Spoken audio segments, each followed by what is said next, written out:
Hello and welcome, and I'm joined today here in the studio by Chris Rowe, who is founder and CEO of FTCS. Hi, Chris. Hi there. How nice you doing, to see Andrew? you. Good, and you? Yeah, very good. Very good. Nice to catch up. It is, especially after some very interesting, transaction which took place recently, which we will definitely cover today. Very interested to hear about that. Yep, absolutely.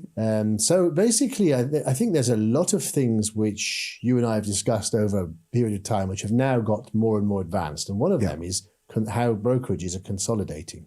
And you're definitely an expert in that because you've just seen and overseen one of those exact consolidations. Yeah, absolutely. We're seeing there's definitely a change in the market and where people want to be regulated and run their businesses.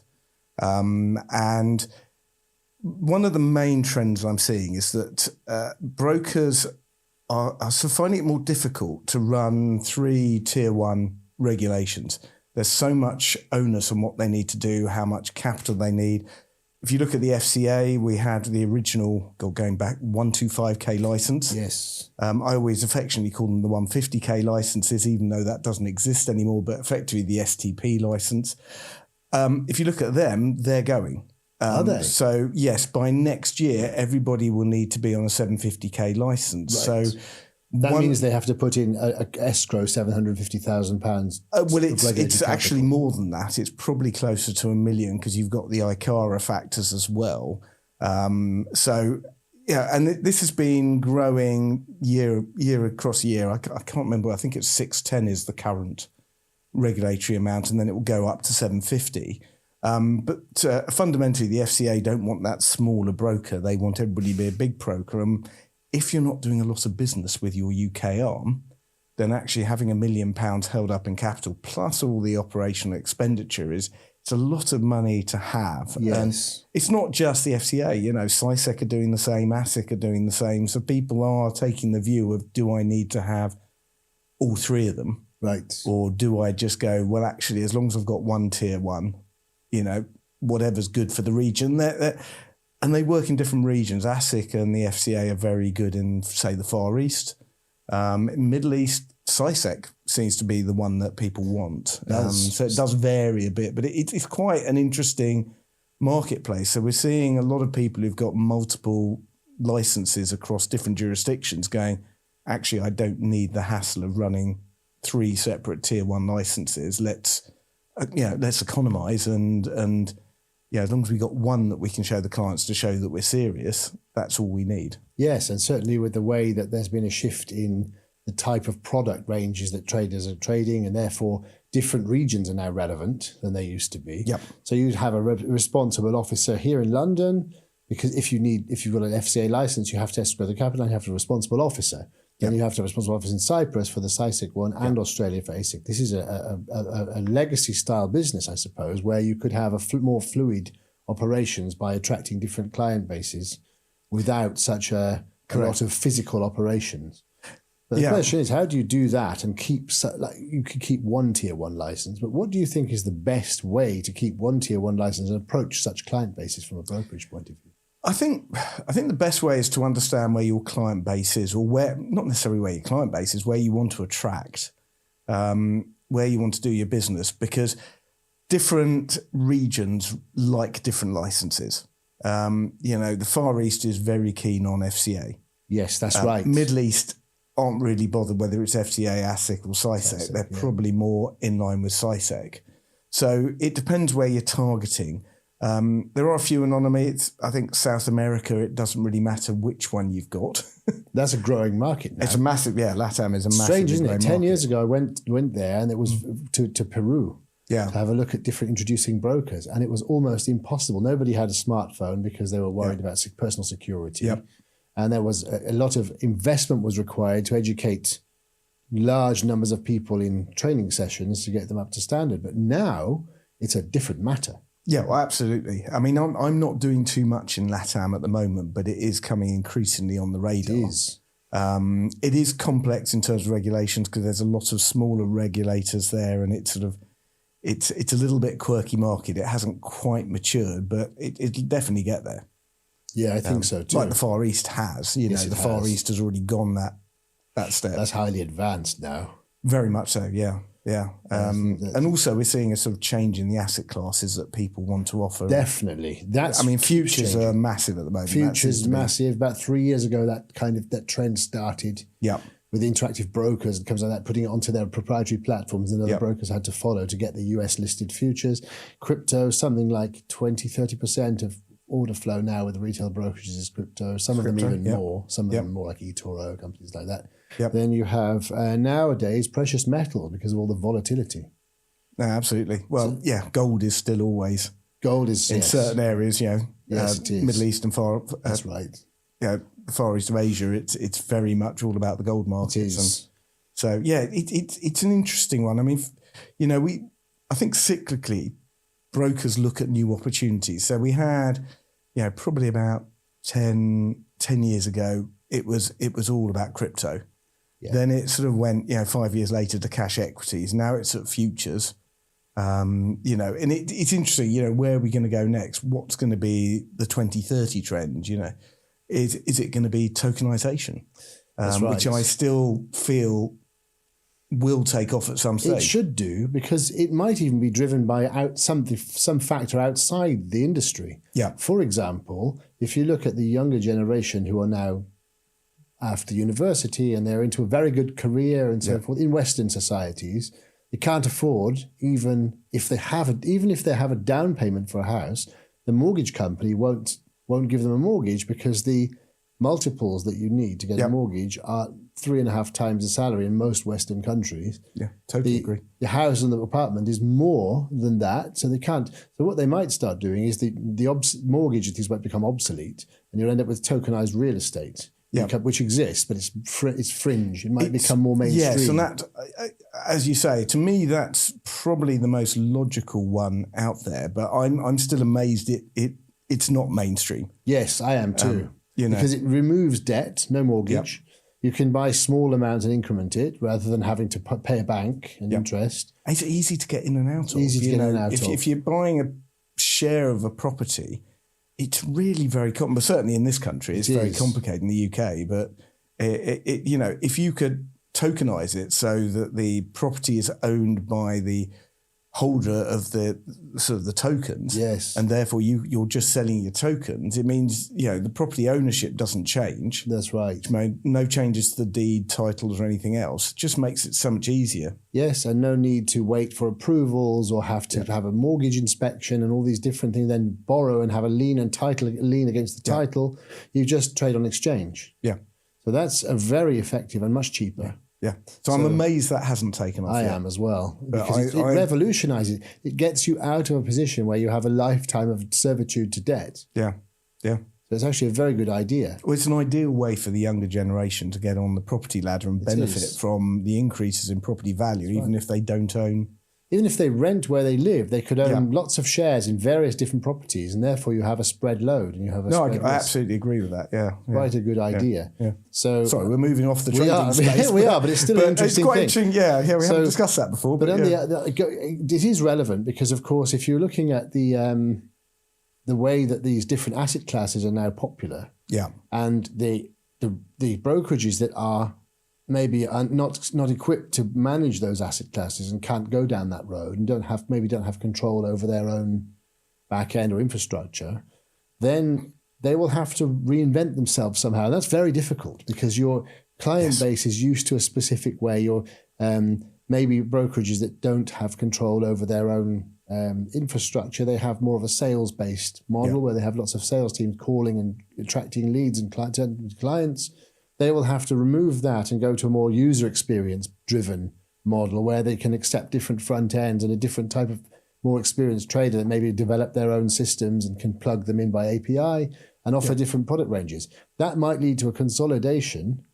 And what I think is interesting from your point of view is whether they are going to have to bite the bullet, raise a huge amount of capital and spend a lot of time developing their own product, or to use a product developed by a vendor that it's future-proof and is enabling them to build forward.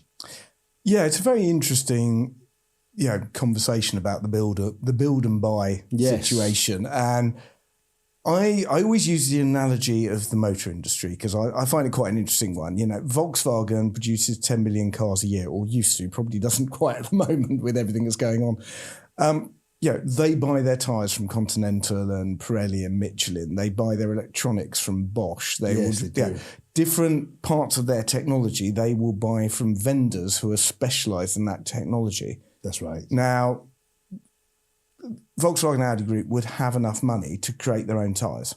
Yes. If they wanted to. Yes. But the view is they won't be as good as buying it from, say, Michelin or Continental. And it would be more expensive. And it will cost them more to do. So, the motor industry accepts where they can build stuff, where they can't. They might potentially purchase a specialist company that does some of that. But in the main, they will go and outsource those products. And it doesn't make a Volkswagen Golf a worse car just because it's got Michelin tyres rather than Volkswagen tyres. In fact, it probably enhances it. Yes, I agree. In our industry, we don't seem to do that. We seem to have this sort of blind faith that actually running your own tech is really the future. And actually, what you want to do is you want to be different from the competition. But that doesn't mean to say you have to use your own tech. I know that a number of the very large brokers are using outsourced technology specialists to create their solutions. Many of them are, yes. Many of them are. And they will go, this is our own platform, but it's actually That's right. using other people's tech within their own platform. But the key thing is when they go to their clients, there is nothing like their platform.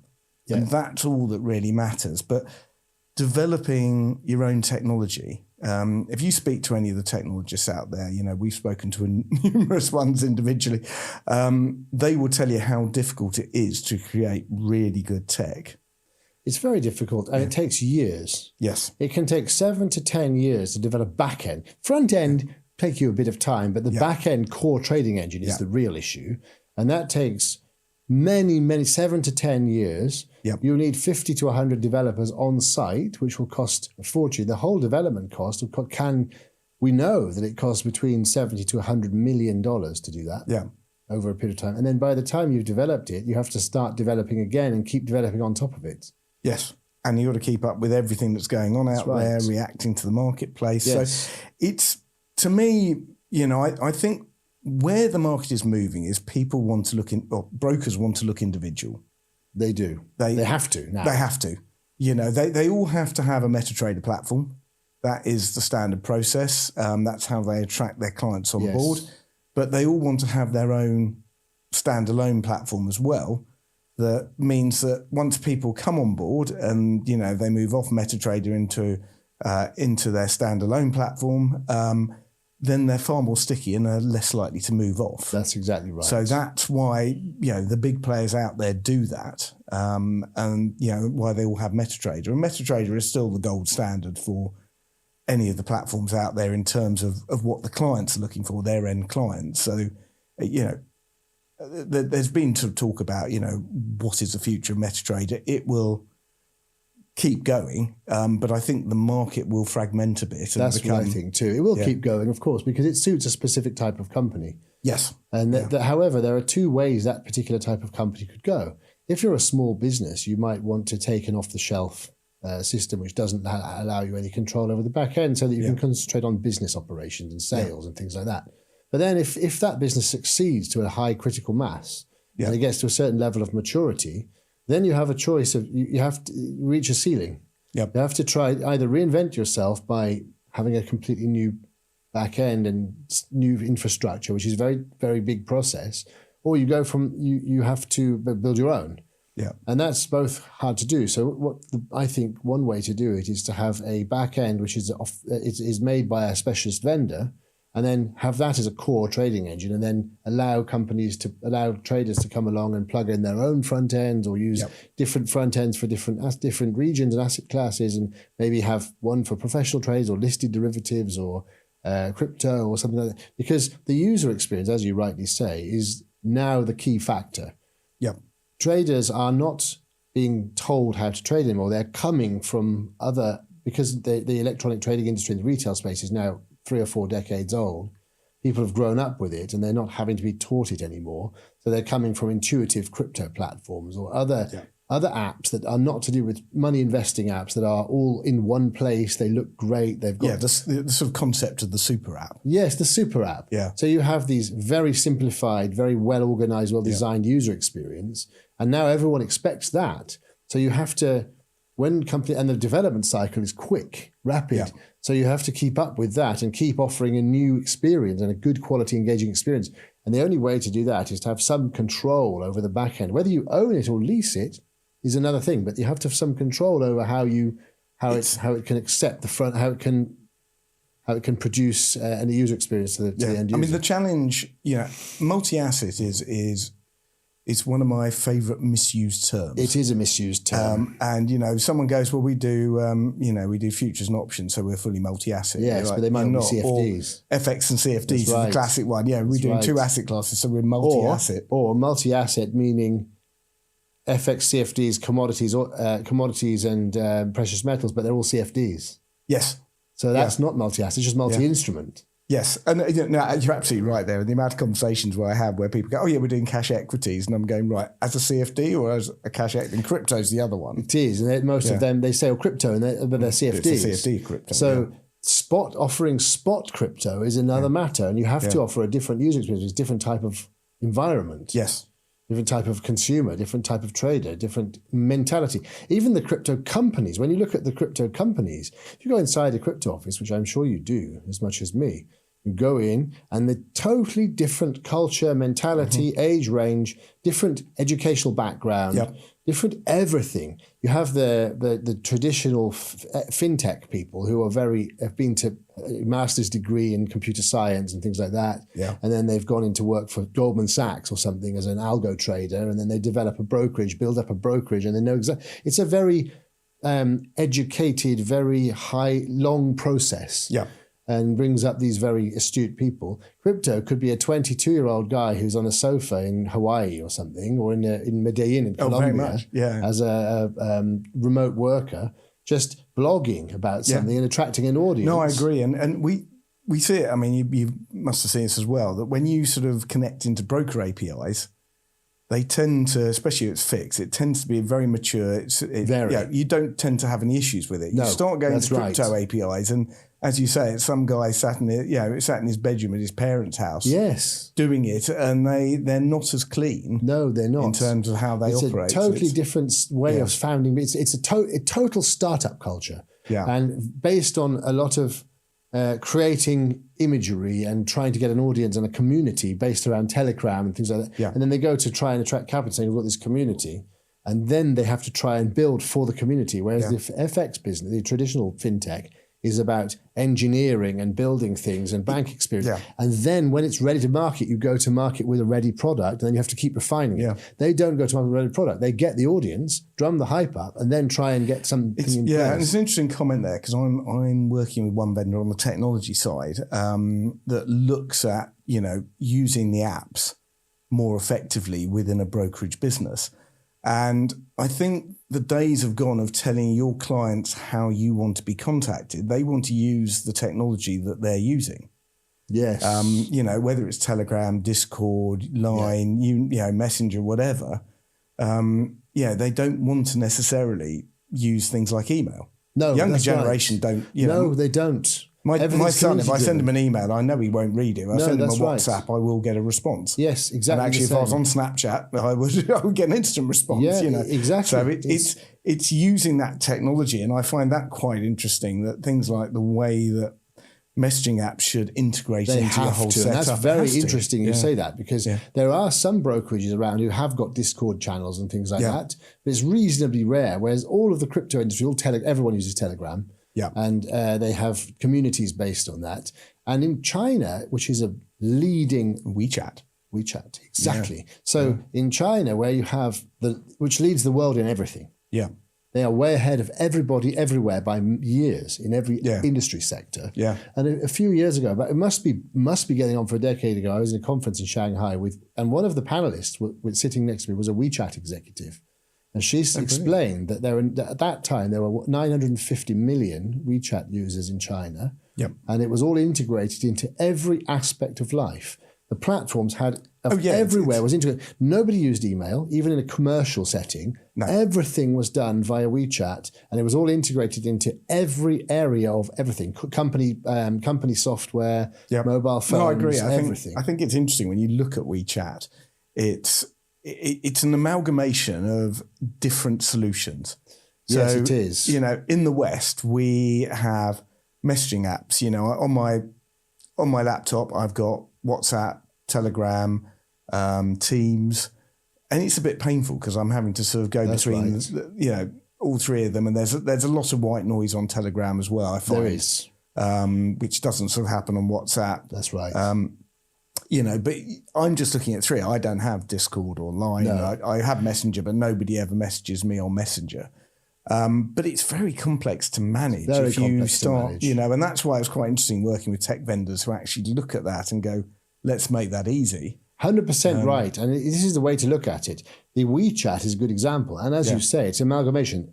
Email is PayPal, email, WhatsApp. I'm trying to think, banking apps. That's right. The whole it's lot. all in one. Yeah, all in one. And email is obsolete for years now. No one has email. And they have, it's a payment channel. It's a communication. It's commercial contracts. Yeah. It's everything in one. You can run your life from it. Yes.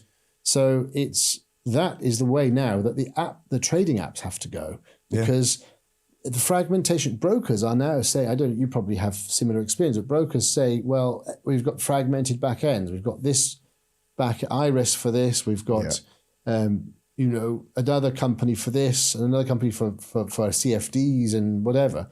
And they're having different dealing teams managing different things. It's very expensive. And it's also different platforms. Different platforms. They can't cross sell either. No, and I think that's the biggest single issue with running different platforms for different asset classes. Because things like margin, you know, how do you cross margin across platforms? Yeah, exactly. It becomes very complex. Right. And it's much easier to try and find solutions that will cover proper multi-asset where, go back to your back office conversation. You have a single back office. So the front end may vary depending on what you're trading. Because clearly, options is a very good example. Options trading is not like trading spot FX. No, it's not. So your front end has to be completely different looking. Yes, it does. For an options trader. It has to have all the market data feeds connected to it. But what you want is everything linking back. So you can cross-marginalize between. Right. And we have, I get asked this quite frequently, is how do you cross-margin things like cash equities? And actually, technically, that's relatively simple. The challenge is where do you set the limits for if there's a big market movement, do you want your FX position to suddenly get in trouble because your equity has gone down because there's been a big drop in share price, etc. So it's more the logistics of how you do that. But I do agree with you that a single back end to manage all of this. Yes, then you have a single risk engine, single dealing team, single operations team. Yep. As you say, cross margin across different products. Yep. And cross selling different one database and single login, one account. Yeah, one account, which is the other challenge if you start using multiple platforms. Yes, so it's a difficult one. And if CFD trading becomes an issue, then the same customer base could have the same user experience and same customer service experience and go on to a different product. Yeah. So that's the thing. But of course, all this is leading to a consolidation of. Yeah. And I think that you have to be in a position where you've got control over generate your own intellectual property and keep your own IP somehow by having a system which allows you to host your own IP and be in control of your own business, to be able to be a company that participates in those new trends rather than becomes an acquisition target by one who has participated in them and just wants your client base and then to shut you down. Yes. That's it's funny because a lot of this, going back to the merger and acquisition side, a lot of what we're seeing in the marketplace is the people who are actually selling, most of them don't have a client base. Most of them are selling a fairly, unused or underused brokerage. Yes. Which is why they're selling, because actually if it had a big client base and it was profitable, they probably wouldn't bother. Yeah, absolutely. So from their perspective, they're going, we don't really need it. And that's what we see in the marketplace a lot. They're the sort of typical sellers. You do occasionally, we've got one at the moment, which is a UK-based stockbroking company with a very active client base and highly profitable. But then, the cost is high. Very high. But for someone coming into that marketplace, if you wanted a traditional British stockbroking business, there aren't many of them left. Not many now, no. And then you have to compete with companies like Hargreaves Lansdown or IG Group or something, which have this very fractional shares and stocks that are easily accessible to clients. And so from these retail brokerages, which have them. So you have to compete with them on a retail level. Very interesting. Nice to speak to you, Chris. Yeah, and you. All the best. Very Thanks enjoyable. for coming. Cheers. Thank you.